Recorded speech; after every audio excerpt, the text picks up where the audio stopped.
Geniy bo'lish qanchalik qiyinligini faqat geniy tushunishga qodir.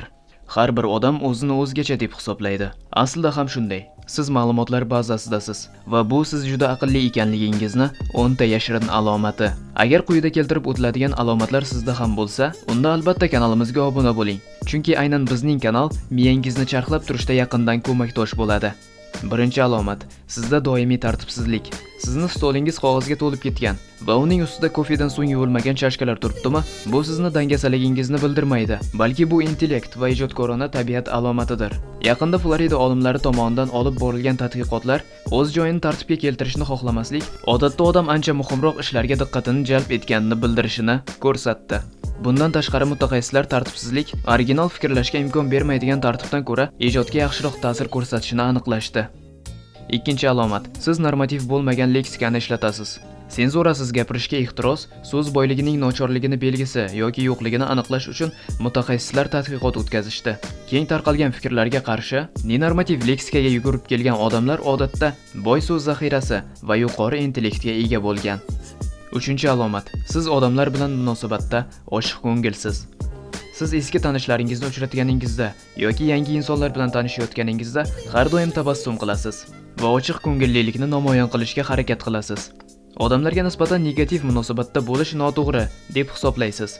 Hech qachon jahldor va xo'rs odamlarga o'xshamang. Sizni oq ko'ngilliligingiz, shodon kayfiyatdagi tabassumingiz sizni mukammal shaxsga aylantiradi. To'rtinchi alomat: siz musiqani sevasiz. Bob Marley aytgandi: musiqada ajoyib narsa bor, u senga tushganda sen og'riqni sezmaysan, deb. Inson miyasi musiqaga juda ham moyil. Har kuni musiqani tinglash tavsiya etiladi. U ichimizdagi chuqur his-tuyg'ularni uyg'otadi. Beshinchi alomat: siz eshitishni bilasiz. Ernest Hemingway ham aytgandi: men eshitishni yoqtiraman. Diqqat bilan eshitib men ko'p narsani o'rgandim, deb. Ko'p odamlar hech qachon eshitishmaydi. Gapkarlar haqida emas, eshitmasdan to'xtamay gapiradiganlar haqida. Siz meni tushundingiz deb umid qilaman. Eshitishni bilish odamlarda yetarlicha kamyob sifat. Ko'plar faqat o'zi haqida soatlab gapirishni yoqtirishadi, atrofdagilarning fikriga qaramasdan. 6-alomat: siz boshqalarni baxtliroq qilishni yaxshi ko'rasiz. Siz yaqinlarni yana qanday xursand qilish mumkinligini o'ylab, ko'p vaqtingizni o'tkazasiz va ular xursand bo'lganda o'zingiz ham baxtga to'lasiz. 7-alomat: siz xushchaqchaqsiz. Siz nafaqat o'zingiz dunyoga ijobiy nigoh bilan boqasiz, balki atrofdagilarni ham quvonch bilan quvvatlantirasiz. Sizda hech qanday cheklov yoki istisnolar yo'q. Siz uchun hamma odam yaxshi. Afsuski, ba'zida bundan zarar ko'rishingiz mumkin. Shuning uchun e'tiborliroq bo'lganingiz ma'qul.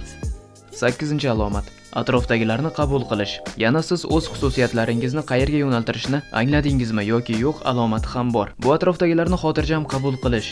Agar siz borligingizcha bo'lish qanday ajoyibligini his qilsangiz, unda siz boshqa odamlarning ham bu xususiyatini qadrlaysiz va ularga ensa qotirmaysiz. Agar siz dunyoni va unda o'zingizni shunday qabul qilsangiz, bunaqa olamda raqobat yo'qoladi. O'zaro raqobatlashayotgan puzzle bo'lagiga qarash haqiqatdan ham ahmoqona bo'lardi. Chunki har bir bo'lakning o'zi uchun belgilangan maxsus mukammal o'rni mavjud. 9-alomat: hayotdan lazzat olish.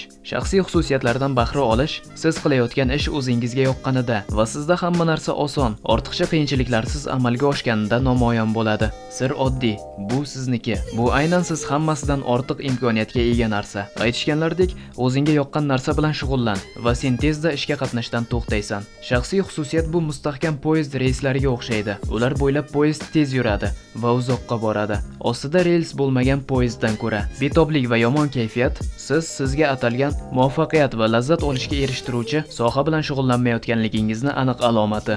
10-alomat: siz o'ng qo'lsiz. Hozirgacha bahslar ketyapti. O'ng qo'llik va intellekt orasida aloqa bormi yoki yo'q? Biroq olimlar o'ng qo'llarda fikrlash usuli va o'ng taraf yarim shari o'rtasidagi aloqani aniqlashdi. O'ng qo'llar odatda divergent fikrlashga ega, ya'ni ijodiy nooddiy, bir xil ma'lumotga ega bo'la turib ko'plab turli ideyalar berish imkonini beruvchi fikrlashga ega. Agar o'ng qo'l bo'lsangiz, like tugmasini bosing. Agar chapaqay bo'lsangiz, like ni chap qo'l bilan bosing. Tez orada yana ko'rishguncha xayr.